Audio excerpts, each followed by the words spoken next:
हरे भरे खेतों के बीच एक छोटा सा गांव बसा हुआ था। घर छोटे और आरामदायक थे। लोग एक दूसरे को जानते थे। वे एक दूसरे की मदद करते थे। हवा ताजी और मीठी थी। गांव के बीचों बीच रहती थी राधा। वो एक बूढ़ी औरत थी। उनके बाल बर्फ जैसे सफेद थे। उनका एक बगीचा था, एक छोटा सा स्वर्ग। वो रंगों से भरा हुआ था। लाल और गुलाबी रंगों में गुलाब खिले हुए थे। सूरजमुखी लंबे खड़े थे। उनके चेहरे सूरज की ओर थे। तितलियां एक फूल से दूसरे फूल पर फड़फड़ा रही थीं। उनके पंख इंद्रधनुष की तरह चमक रहे थे। मधुमक्खियां चारों ओर भिन भिना रही थीं, रस इकट्ठा कर रही थीं। चमेली की मीठी खुशबू से हवा महक रही थी।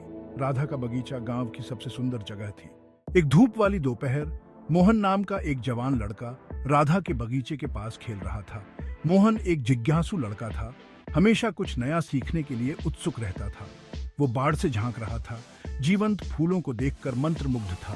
उसने इतने स्वस्थ और चमकीले फूल पहले कभी नहीं देखे थे। मोहन ने दूसरे बगीचों में फूल देखे थे, लेकिन राधा के फूलों जितने सुंदर कोई नहीं थे। वो सोच रहा था कि आखिर क्या चीज उन्हें इतना खास बनाती है। उसने हिम्मत जुटाई और राधा के पास गया।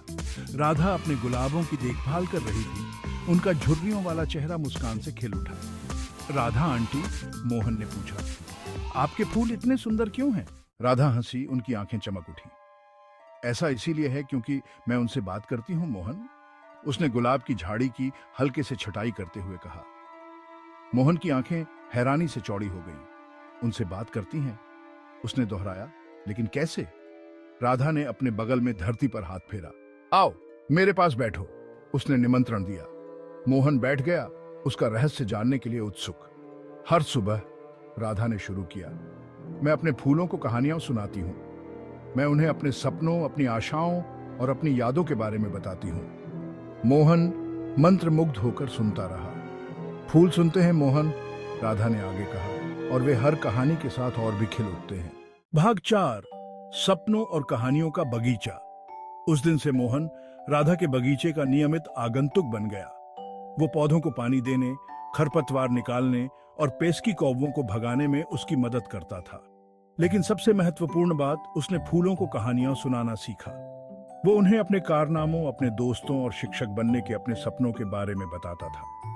वो अपना दिल खोल कर रख देता था और बगीचा सुनता हुआ प्रतीत होता था। फूल और भी चमकीले खिले हुए लग रहे थे। उनके रंग पहले से कहीं अधिक जीवंत थे। हवा में एक जादुई ऊर्जा गूंज रही थी। भाग 5, गांव खिल उठता है।